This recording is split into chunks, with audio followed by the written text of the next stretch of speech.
Менің каналыма қош келдіңіздер. Бүгін қойдың майын дайындаймыз. Әуелі қойдың майын жарты сағатта суға қайнатып аламыз. Ішіне лавр жапырағын, тұз, бұрыш салып, жарты сағатта қайнатып аламыз. Қайнатып болғаннан кейін майымызды суытамыз. Құйрық май 1 килограммдай суытамыз.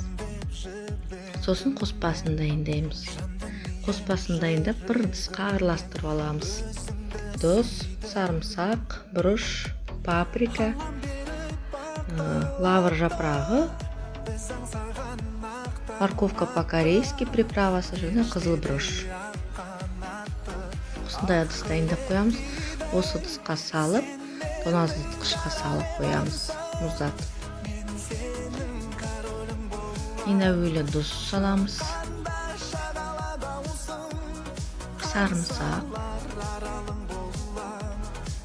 қара бұрыш, паприка, лавр жапырағын,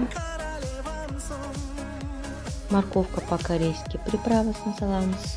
Басқа да приправа салуға болады. Қызыл бұрыш саламыз. Осыны жақсылап тұрып араластырамыз.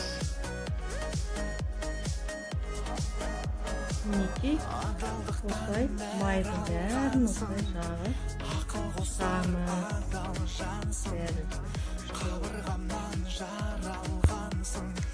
Біздің майымыз дайын болды.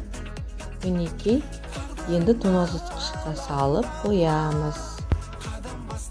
Осы рецепт сіздерге ұнаса, лайк басып қойыңыз.